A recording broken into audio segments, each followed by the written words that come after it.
To know which are your go-to plugins, you really need to understand how many times you actually use them. So I counted every plugin that I've used over the last year. If you want to see what's in my top 5, then join me for this episode of I Don't Have a Band right now.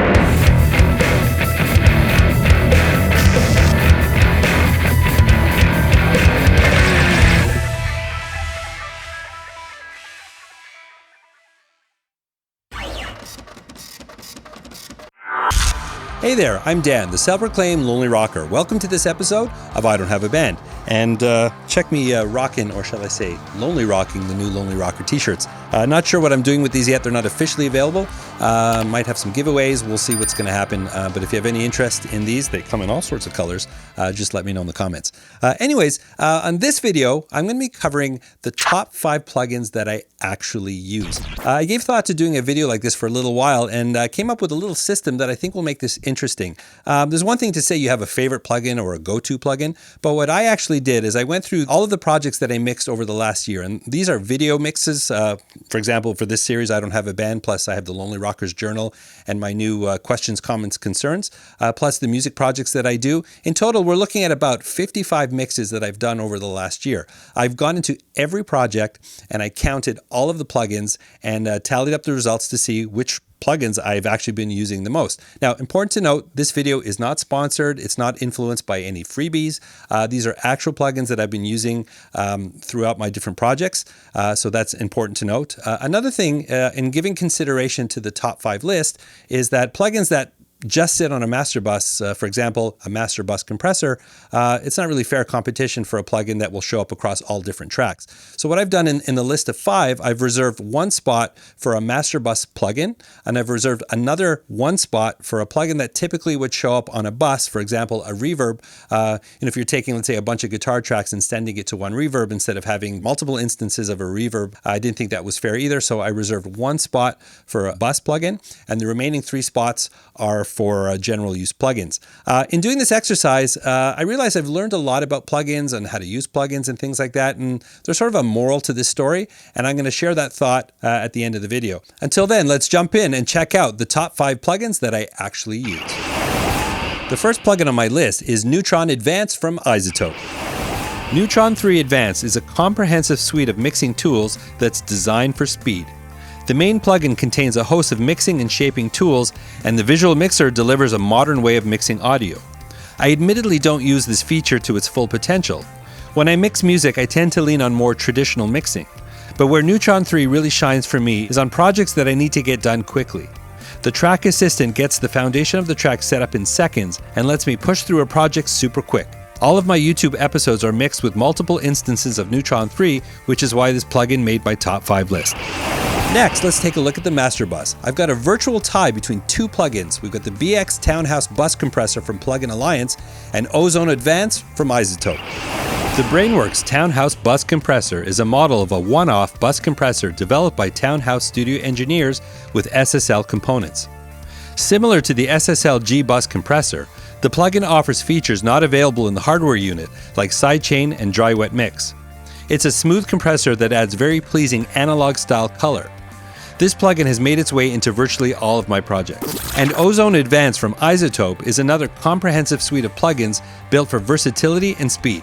Primarily for mastering, the bundle also includes a collection of individual plugins to help shape the dynamics and tone of your mixes. For music projects, I tend to bounce out my mix first and master in a separate project. But much like Neutron, for projects requiring a quick turnaround, I can place Ozone as the final plugin on my master bus for a quick polish and to get my output levels perfect for delivery. Now for the bus plugin, I've got Muramasa's Ferb from United Plugins. Ferb is a surprising entry on this list, as it is a more recent addition to my toolbox. It's an incredibly versatile reverb that's painfully simple to use. It contains virtually every type of reverb, allowing you to create unique blends. Plus, the addition of high-pass and low-pass control, dampening and ducking features lets you get your reverb sitting just right. This has quickly become my go-to reverb, jumping into my top 5 plugins. Check out my full review on Ferb, link is in the description. Next is the Pro Q3 from Fabfilter. Pro Q3 from Fabfilter is arguably one of the top EQ plugins on the market. It's so versatile it makes its way onto virtually every track in my projects. Fabfilter are known for their gorgeous UIs. While pleasing to look at, every feature is intuitive and powerful. And the visualization tools help you quickly identify problems and EQ with surgical precision. Check out my review on Pro Q3, link is in the description.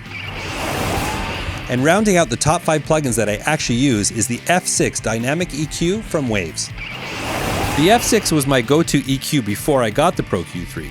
While it fell off at first, it made its way back into my projects as a supplemental EQ. It's a simpler plugin to use, and I love how it easily handles mid and side processing. While the Pro Q3 may handle the bulk of my EQing, the F6 almost always follows as an extra layer of corrective EQing and processing, rounding out an awesome 1-2 punch. In addition to the top 5 list, I wanted to throw in a couple honorable mentions. I was actually quite surprised that a channel strip didn't make it into the top 5 list, but there are a couple in the honorable mentions that came really close in the count. One is from Plugin Alliance, the Brainworks Console N, which is their Neve emulation channel strip, which is a really incredible channel strip. I use it a lot. It came very, very, very close. Didn't quite make the top 5, but it's definitely something I use a lot. Another channel strip from Waves actually is the Sheps Omni channel. That's a really versatile channel strip, very customizable, and gets a lot of use in a lot of my projects. Didn't quite make the top 5, but doesn't mean that I'm not using it a lot. And the last one is another plugin from Plugin Alliance, and that's the Alicia Impressor, which is a really killer compressor. I use it a lot on drums, a little bit on bass. It's definitely not transparent. If I'm looking to get a bit of effect or squeeze something or do a parallel compression and things like that, I find myself using it a lot. Again, didn't quite make the top 5, but definitely a plugin that I use a lot. So anyways, there's my list. It was a really interesting exercise just to go and review all my projects. So here's sort of the moral to the story. A friend of mine who's been following my mixes and all my purchases throughout the number of years actually told me once that I'm going to get to a point where I'm going to be using less plugins. And he nailed it on the head, because I'm at a point now where the number of plugins that I actually use on a regular basis is a lot smaller. If you take a look at this image here, this is the project from the first official sort of professional mix that I try to do. And you can just see how many plugins and how many tracks, and no wonder this thing took me a year to finish. Compare this with this project, which is something I just finished recently. It's a lot more streamlined, a lot less plugins. The track itself sounds a lot more focused. The mix is so much better. And really, that's sort of the moral to the story. At the beginning, when I was learning, I found that I was spending a lot of money on plugins and trying to spend my way out of problems. And okay, it was a learning curve. I mean, I didn't go to school for this, so I guess there's a cost somewhere. And it did get my hands on a lot of plugins. I do credit Waves when they started releasing plugins for $29. It brought the professional plugin market to the home studio enthusiasts. But at $29 a pop, I spent a small fortune, ended up buying the bigger bundles, and then I ended up with so many plugins. And I've made jokes about Waves in the past, but the truth is I do credit them with making plugins more accessible, because a lot of other companies have followed. That also opened up the opportunity of trying plugins from different companies. And now, even though I've probably got 200 or so plugins, I mean, there's maybe 10 or 15 that I use on a regular basis. That's the moral to the story, and something to think about if you're in the plugin market and you're looking to buy some. Just take your time and understand what it is you're looking for and need. A lot of plugins come with free trials, so you can try them out before you buy them, and I do highly recommend you do that, and you'll eventually settle into a toolbox that you feel comfortable with, and plugins that you actually know how to use well, and that ultimately will help your mixes because you're not fumbling around with too many plugins. Well, there you have the top plugins that I actually use. I hope you found that useful. If you're new to the channel, I hope I've earned a subscribe. You can just hit that subscribe button and ring that bell. I've got a lot of videos on this channel that revolve around this home studio, gear reviews. I've got musical stories, different people in the industry. So I hope you'll hit the subscribe button and come along for the ride. If you really want to support this channel, I am on Patreon. Links to everything I've discussed are in the description below. And above all else, I hope I'll see you again in another video. As always, if you have any questions, let me know in the comments. And please like, subscribe, and ring that bell to stay up to date. Remember, you don't need a band to rock and roll. There are a lot of great musical projects you can do by yourself, right from your own home. I hope to see you again next time.